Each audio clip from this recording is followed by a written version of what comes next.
kottu obboleessa koo ummanni nu haa sabarsiisu.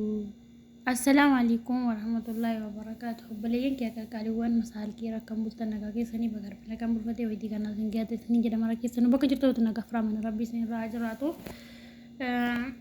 Bultan baga nagaanaaf bultanii sinin jedha sheerii burraa kana laalee edda sheerii godheetiin viidiyoo miftaan asirraadha hojjechuu gisee viidiyoo miftaa hojjedhu warreen cinarra kayyibee hunda kanaafan dhiisee jalqaba irratti abbaa kan kee rabbii siifaa fayyisu siifaa akkamu bishaan isaan dhugan keessa midhaan isaan nyaatan keessa rabbiin dawaa siifaa buusu isin nama 100 yookiin immoo nama 200 ni qabatu keessaa namni yoo xiqqaate namni muraasni du'aan isaa qeebalamuun ni nafu jedhu nama 100 keessaa namni 10 du'aan isaa nama taqabbalamaa jechuudha. Kanaaf hundi keessanuu rabbi siifaa fayyisu jedha. Abbaa jechuun gaachana jechuun immoo toomanaa jechuudha. Dhugaa rabbi maaliif jennaani namni gaafa namarraatti murame yoo gaafa namatti qubni kun cittee malee boota namaan beeku jechuudha.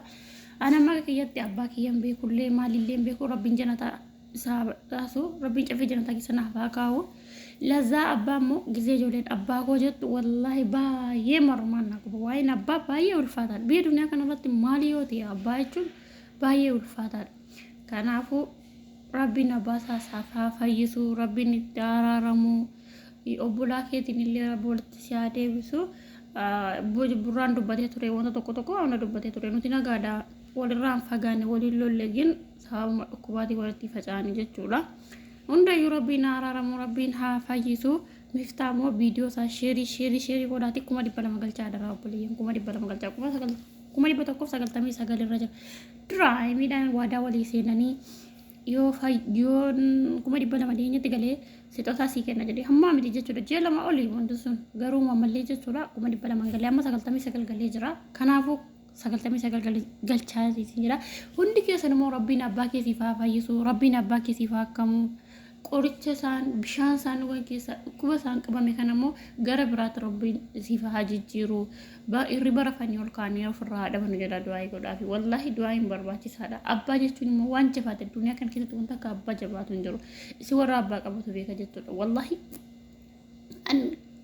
yoo akkam qananiin jiraatan yoo akkam jireenya gaarii jiraatan abadan qitti godolochaa godoloodha waan ta'eef qitti qaawwicha qaawa waan ta'eef qaawa keessa kan biyya dunyaa sanii jiran rabbiin umurii saniif haa dheeressu amma ardiif samaan jiraatu saniif haa jiraachisu nagaanitti hin galchee nama kaddamatu rabbi sinaa godhu nama ol qabatu nama qaqqabatu rabbi sinaa taasisu kan immoo biyya dunyaa jira ganda akiraa jiran nama jannatal firdoositti wal argu rabbi sinaa haa taasisu nama jetti wal argattu rabbi nu haa godhu kan jiran immoo nama galee kaddamatu rabbi sinaa taasisu ni jedha.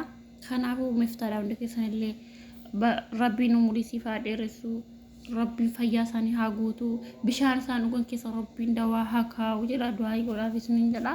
Hundi keessanuu viidiyoo miftaa immoo sheerii godhaati 200 galchaa 200 galuuf nama 100 yookiin nama 200 tafi jechuudha. Edda 99 irra jira nama muraasa qabatame waan ta'eef nama 200 galchaa miftaallee ni jedha. Isinillee du'aa godhaafi ofiillee du'aa godhadhaa ni jedha. Barichi bara sodaachisaadha. Bara keessa dhume kana bara keessa dhumura qabu kana keessatti baay'ee sodaachisee jira waan ta'eef du'aa kadhadhaa batallee wallaahi biyya ormaa jirtan kun ofii keessatti jireenya keessatti afaan keenya dubbachuun bara nu jibbisiisu keessa jira bara ofii naasa'uu keessatti taatee of nu keessa jira wallaahi dubbachuu jechuudha. Bara afaan kan koo kana gara biraatti jijjiiree dubbadhu sun beekee keessa jira nama jechuudha. Maaliif jennaan bara obboleessatti deebi'ee wal nyaatu keessa jira waan ta'eef bara kun bara gammachuu ta'ee nurraa haa jijjiiramu bara nutti dhufu bara ishii nu fataa sodaa du'aa godhaa sinin jedha buddochee sinin jaalladha guyyaa gaarii. I love you so much. Viidiyoo muftaa sheerii godhaa daraa keessan.